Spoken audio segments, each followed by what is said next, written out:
नमस्ते बच्चों, मैं आपकी हिंदी विषय की अध्यापिका मनीषा गौतम आज आपको आपकी हिंदी व्याकरण में टॉपिक पढ़ाने जा रही हूँ सर्वनाम के बारे में। देखिए बच्चों, इससे पहले हम क्या पढ़ चुके हैं। इससे पहले की वीडियो में हमने पढ़ा था संज्ञा के बारे में कि संज्ञा किसे कहते हैं, संज्ञा के भेद कितने होते हैं। तो आइए बच्चों, आज हम किसके बारे में पढ़ेंगे, यहाँ पर सर्वनाम के बारे में। तो देख लेते हैं बच्चों, सर्वनाम किसे कहते हैं।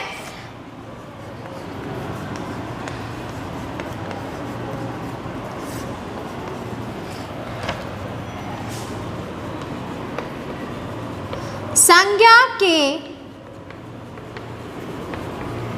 स्थान पर प्रयोग होने वाले शब्दों को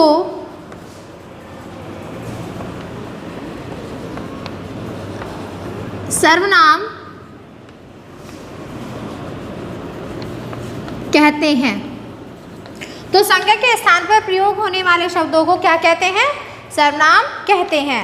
जैसे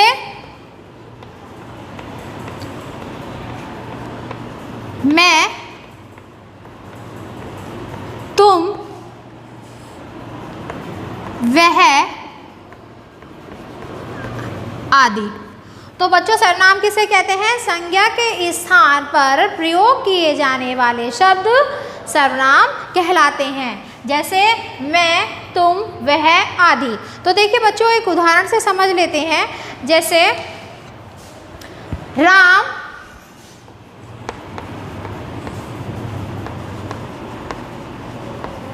विद्यालय गया,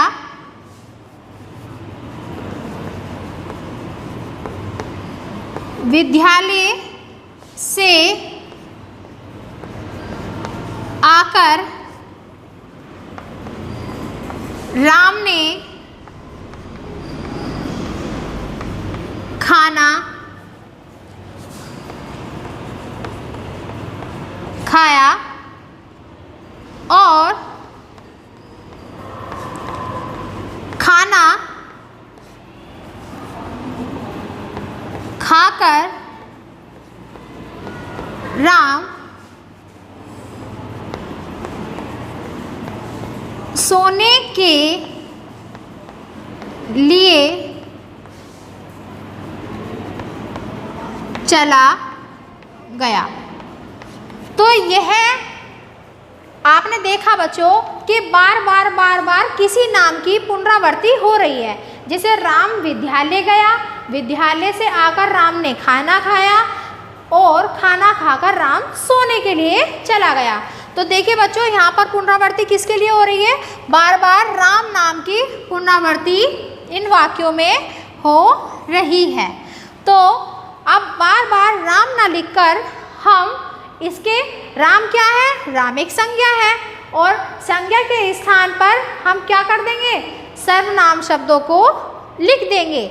कैसे, राम विद्यालय गया, विद्यालय से आकर उसने खाना खाया और खाना खाकर वह सोने के लिए चला गया। तो यहाँ पर क्या किया हमने, यहाँ पर संज्ञा के स्थान पर सर्वनाम शब्दों को लिख दिया और लिखकर क्या हुआ, लिखकर जो था बार बार जिस नाम की पुनरावृत्ति हो रही थी वह होनी बंद हो गई और वाक्य भी अच्छा लगने लगा, रोचक लगने लगा। तो देखिए बच्चों, हमने यहाँ पर परिभाषा समझी कि सर्वनाम किसे कहते हैं, संज्ञा के स्थान पर प्रयोग किए जाने वाले शब्दों को सर्वनाम कहते हैं और ये हमने आपको उदाहरण से भी समझा दिया है। तो आइए बच्चों, अब देखते हैं कि सर्वनाम के भेद कितने होते हैं। तो हिंदी भाषा में सर्वनाम के 6 भेद होते हैं। कितने भेद होते हैं बच्चों, हिंदी भाषा में सर्वनाम के 6 भेद होते हैं। तो देखिए समझ लेते हैं इनको भी। सबसे पहला है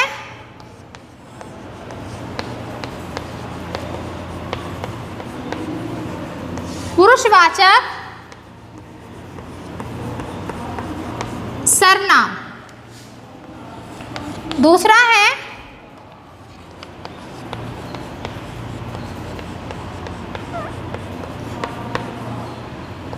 निश्चयवाचक सर्वनाम। तीसरा है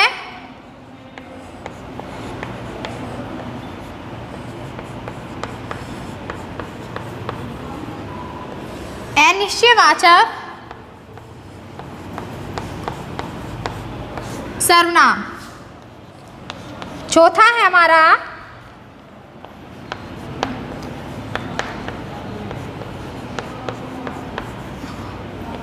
संबंधवाचक सर्वनाम। पांचवा है बच्चों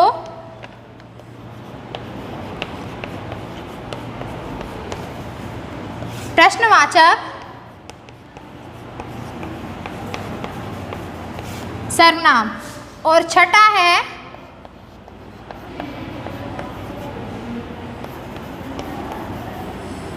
निजवाचक सर्वनाम। तो यहाँ पर देखिए बच्चों, हमने 6 के 6 जो हैं वो आपको भेद बता दिए हैं कि सर्वनाम में 6 भेद होते हैं। पुरुषवाचक सर्वनाम, निश्चयवाचक सर्वनाम, अनिश्चयवाचक सर्वनाम, संबंधवाचक सर्वनाम, प्रश्नवाचक सर्वनाम और निजवाचक सर्वनाम। तो आइए बच्चों, सबसे पहले हम समझ लेते हैं पुरुषवाचक सर्वनाम के विषय में कि पुरुषवाचक सर्वनाम किसे कहते हैं। देखिए बच्चों, हम इस वीडियो में आपको 3 सर्वनाम के भेद समझाएंगे, जो पुरुषवाचक सर्वनाम है, निश्चयवाचक सर्वनाम है और अनिश्चयवाचक सर्वनाम। तो आज हम इस वीडियो में क्या पढ़ने जा रहे हैं, 3 भेदों के बारे में पढ़ने जा रहे हैं। और अगली वीडियो में हम इससे आगे के 3 भेद आपको समझाएंगे। कौन कौन से?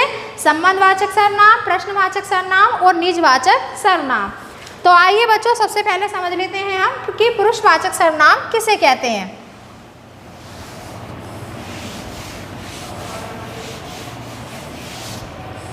देखिए बच्चों, पुरुषवाचक सर्वनाम जो सर्वनाम वक्ता, वक्ता किसे कहते हैं बच्चों? बोलने वाला। अब इस कक्षा में कौन बोल रहा है? इस कक्षा में मैं बोल रही हूँ, क्योंकि मैं आपको बोल बोल कर पढ़ा रही हूँ। तो मैं क्या कहलाऊंगी बच्चों? वक्ता। अब देखिए यहाँ पर श्रोता, श्रोता किसे कहते हैं बच्चों? श्रोता कहते हैं सुनने वाले को। अब यहाँ इस कक्षा में कौन सुन रहा है? इस कक्षा में मैं बोल रही हूँ और आप सभी सुन रहे हैं, तो श्रोता कौन कहलाएंगे? आप। तथा किसी अन्य के लिए प्रयोग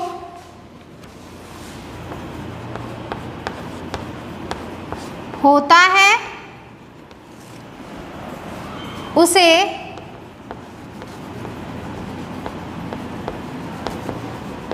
पुरुषवाचक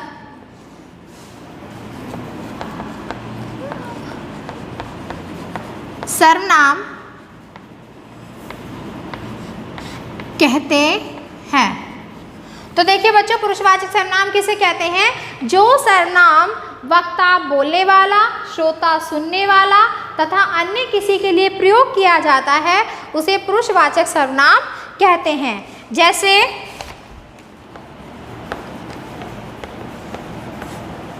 मैं,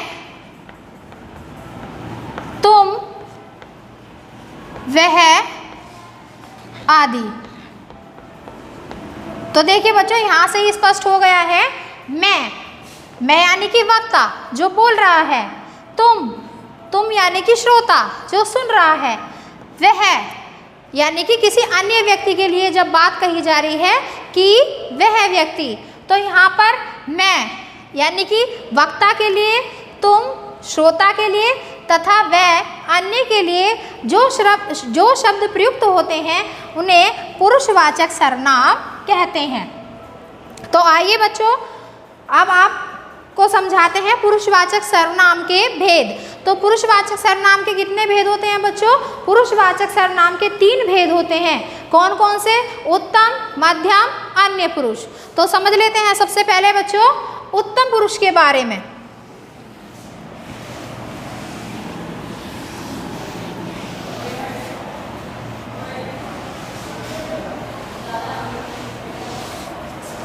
तो देखिए बच्चों, पुरुषवाचक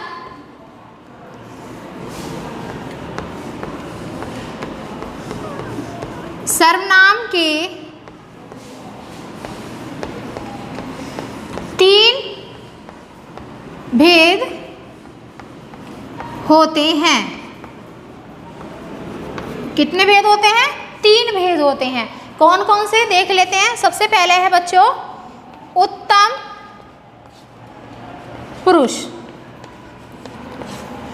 तो सबसे पहले बच्चों हम उत्तम पुरुष के बारे में समझेंगे कि उत्तम पुरुष किसे कहते हैं। तो देखिए बच्चों,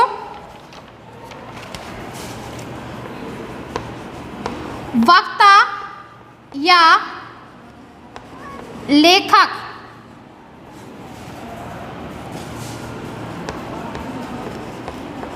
अपने लिए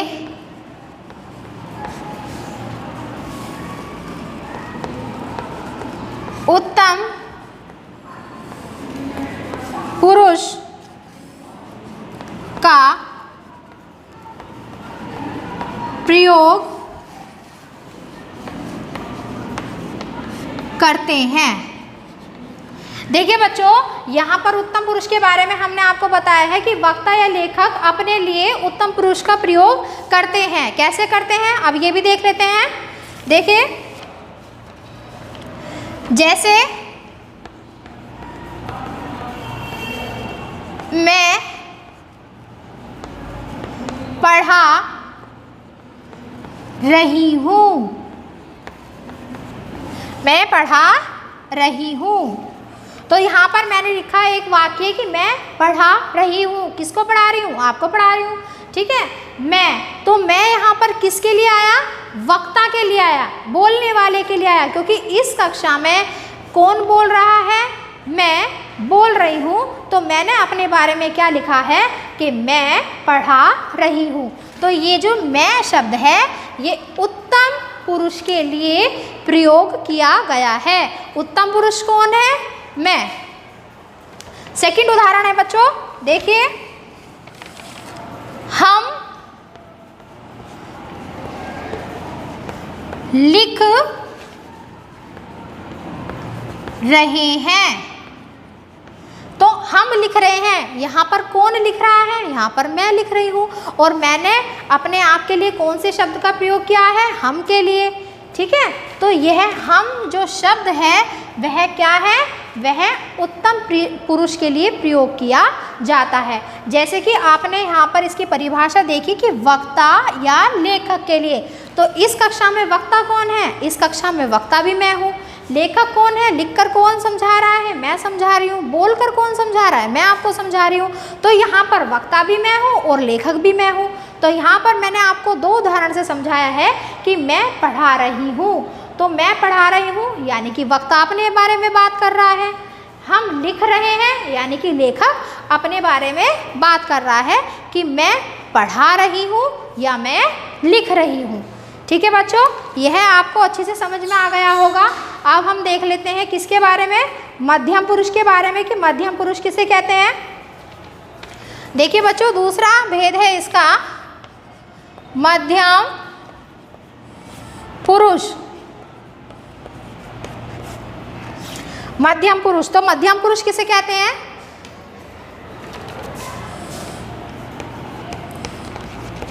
श्रोता के लिए मध्यम पुरुष का प्रयोग होता है। तो देखिए बच्चों, मध्यम पुरुष किसे कहते हैं? श्रोता के लिए मध्यम पुरुष का प्रयोग होता है। तो यहाँ पर श्रोता कौन है? आप श्रोता हैं, क्योंकि मैं आपको पढ़ा रही हूँ और आप उसे ध्यानपूर्वक सुन रहे हैं, और सुनने वाले को ही श्रोता कहते हैं।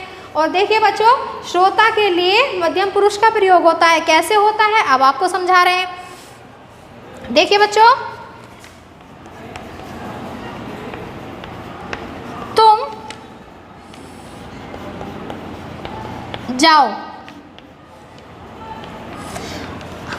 देखिए, वक्ता ने कहा है श्रोता से, यानी कि बोलने वाले ने कहा है सुनने वाले से कि तुम जाओ। जो ये तुम शब्द है ये क्या है? ये है मध्यम पुरुष है। क्या है? मध्यम पुरुष। अब देखिए बच्चों, सेकंड उदाहरण है इसका। आप जाइए। तो यहाँ पर आप क्या है? मैं आपको बोल रही हूँ, यानी कि वक्ता बोल रहा है सुनने वाले को कि आप कक्षा से बाहर जाइए। तो आप शब्द भी क्या है? यह है हमारा मध्यम पुरुष। तो मध्यम पुरुष किसे कहते हैं? मध्यम पुरुष उसे कहते हैं जो श्रोता अपने लिए प्रयोग करता है, जैसे कि तुम, तुम्हारा, आप आदि शब्द मध्यम पुरुष में आते हैं। तो अब समझते हैं बच्चों हम इसके तीसरे भेद के बारे में कि पुरुषवाचक सर्वनाम का तीसरा भेद किसे कहते हैं। देखिए बच्चों, तीसरा भेद है इसका अन्य पुरुष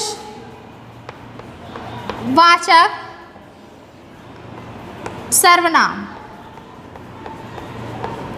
अन्य पुरुषवाचक सर्वनाम देख लेते हैं बच्चों इसे। वक्ता या श्रोता के अतिरिक्त किसी अन्य कौन है यहाँ पर? तीसरा व्यक्ति।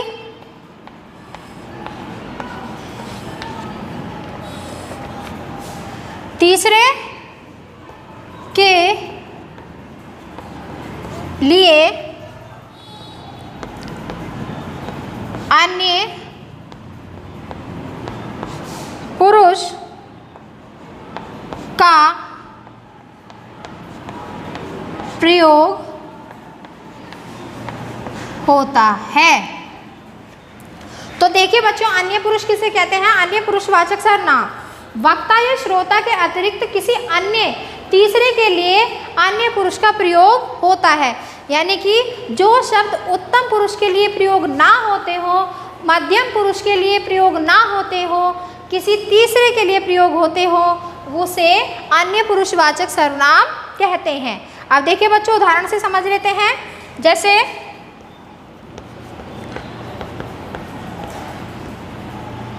वह पढ़ता है।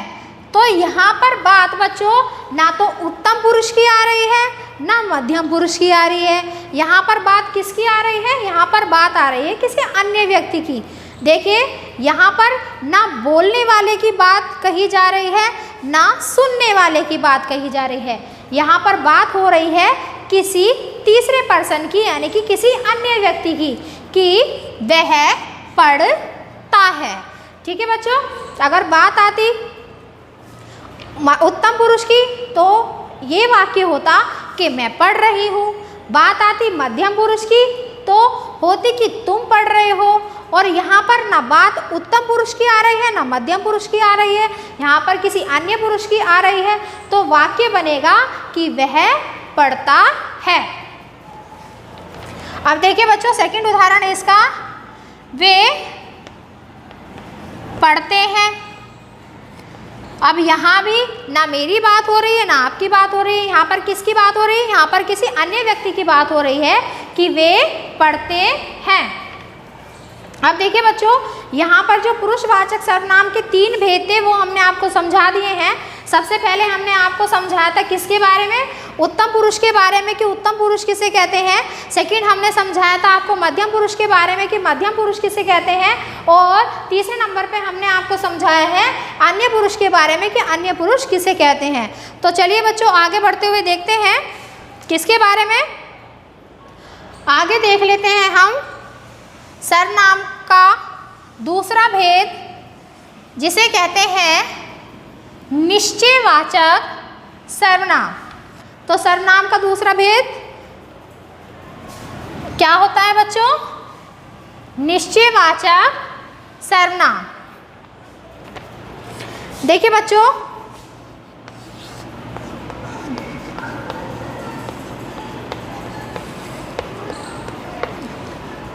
निश्चयवाचक सर्वनाम। देखिए बच्चों, निश्चयवाचक सर्वनाम किसे कहते हैं, जो सर्वनाम निकट या दूर की किसी वस्तु की ओर संकेत करे उसे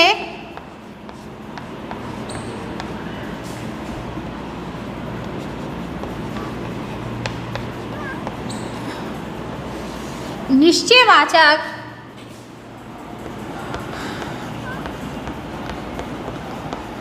सर्वनाम कहते हैं। तो देखिए बच्चों, निश्चयवाचक सर्वनाम किसे कहते हैं, जो सर्वनाम किसी निकट की वस्तु पर या किसी चीज पर, किसी प्राणी पर या किसी दूर की वस्तु पर संकेत करके बोलता है वह हमारा निश्चयवाचक सर्वनाम कहलाता है। जैसे बच्चों देख लेते हैं,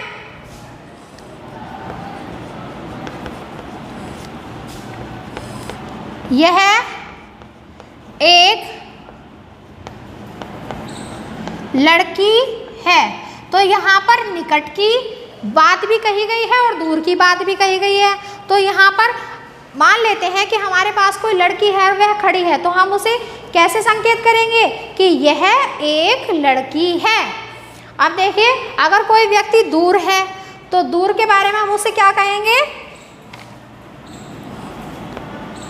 वह एक लड़का है। तो देखिए बच्चों, लड़की पास है तो हम क्या कहकर उसे संबोधित कर रहे हैं कि यह एक लड़की है। और लड़का दूर है तो हम उसे क्या कहकर संबोधित कर रहे हैं कि वह एक लड़का है। तो यहाँ पर दोनों बात कही गई हैं, निकट हो या दूर, किसी वस्तु की ओर अगर हम संकेत करके बात करते हैं तो उसे निश्चयवाचक सर्वनाम कहते हैं।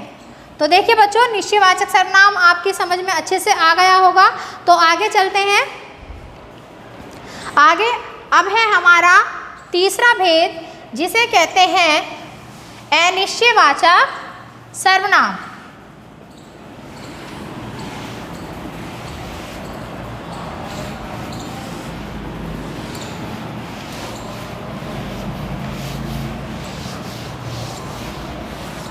तो देखिए बच्चों, अब हम इसके तीसरे भेद को समझने जा रहे हैं, जो है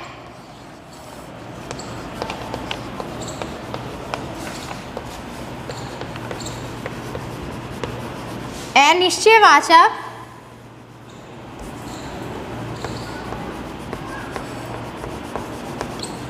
अनिश्चयवाचक सर्वनाम किसे कहते हैं। देखिए बच्चों, जिस सर्वनाम से किसी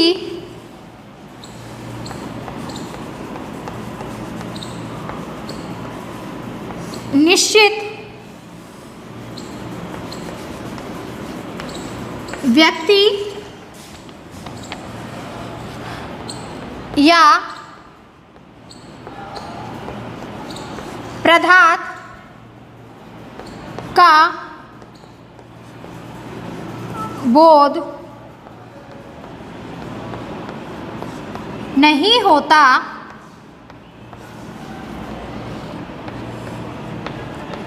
उसे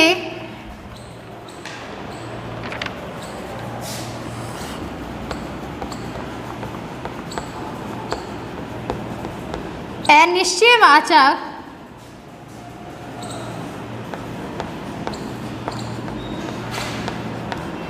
सर्वनाम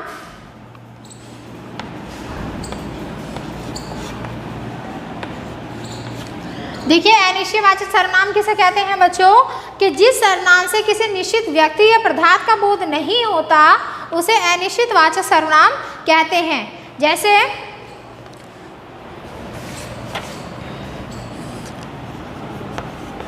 उदाहरण से स्पष्ट हो जाएगा बच्चों, बाहर कोई है। यहाँ पर एक वाक्य हमने लिखा कि बाहर कोई है। अब बाहर कौन है यह निश्चित नहीं है कि बाहर कौन है। तो जब संशय की स्थिति रहती है कि बाहर आखिर है कौन, कौन है, पर कोई ना कोई है ज़रूर, तो वहाँ पर हमारा अनिश्चितवाचक सर्वनाम कहलाता है। तो देखिए बच्चों, सेकंड उदाहरण है इसका कि दूध में कुछ पड़ा है। दूध में कुछ पड़ा है। अब क्या पड़ा है, यहाँ पर एक शब्द आया है कुछ। अब क्या पड़ा है हमें नहीं पता कि क्या पड़ा है। मच्छर पड़ा है, मक्खी पड़ी है, हमें कुछ नहीं पता इसके बारे में कि आखिर दूध में पड़ा क्या है। तो यहाँ भी क्या है, कुछ है। अब कुछ किस में आता है बच्चों, हमारा अनिश्चितवाचक सर्वनाम है। तो जहाँ पर किसी निश्चित व्यक्ति या पदार्थ का बोध नहीं होता वहाँ पर हमारा अनिश्चित सर्वनाम कहलाता है। तो देखिए बच्चों, हमने इस वीडियो में क्या पढ़ा है आज, हमने इस वीडियो में पढ़ा है सर्वनाम के बारे में कि सर्वनाम किसे कहते हैं और सर्वनाम के भेद कितने होते हैं। कितने भेद होते हैं बच्चों, 6 भेद होते हैं। कौन कौन से होते हैं, पुरुषवाचक सर्वनाम, निश्चयवाचक सर्वनाम, अनिश्चयवाचक सर्वनाम, निजवाचक सर्वनाम, संबंधवाचक सर्वनाम और प्रश्नवाचक सर्वनाम।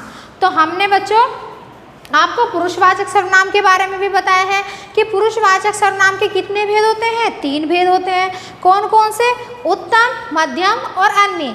उत्तम पुरुष किसे कहते हैं, उत्तम पुरुष अपने लिए प्रयोग किया जाता है, मध्यम पुरुष सुनने वाले के लिए प्रयोग किया जाता है और अन्य पुरुष किसी अन्य व्यक्ति के लिए प्रयोग किया जाता है। और हमने आपको 2 भेद और समझाए हैं जो है निश्चयवाचक सर्वनाम और अनिश्चयवाचक सर्वनाम। निश्चयवाचक सर्वनाम किसे कहते हैं, जिसमें निश्चित हो कि हाँ यह व्यक्ति दूर है या पास है, तो वह हमारा निश्चयवाचक सर्वनाम कहलाता है। अनिश्चयवाचक सर्वनाम किसे कहते हैं, जब निश्चित व्यक्ति या पदार्थ का बोध जिस वाक्य में नहीं होता उसे अनिश्चयवाचक सर्वनाम कहते हैं। तो देखिए बच्चों, यहाँ पर हमने आपको यह सभी चीज़ें समझा दी हैं अच्छे से, और आप सभी बच्चे इस वीडियो को देखते हुए अच्छे से और समझने की कोशिश करेंगे। तो अगली वीडियो में हम आपको क्या समझाएंगे बच्चों, सर्वनाम के जो अन्य 3 भेद रह गए हैं, कौन कौन से, संबंधवाचक सर्वनाम, प्रश्नवाचक सर्वनाम और निजवाचक सर्वनाम, ये हम आपको अगली वीडियो में समझाएंगे। ठीक है बच्चों, यह वीडियो हमारा यहीं समाप्त होता है। धन्यवाद।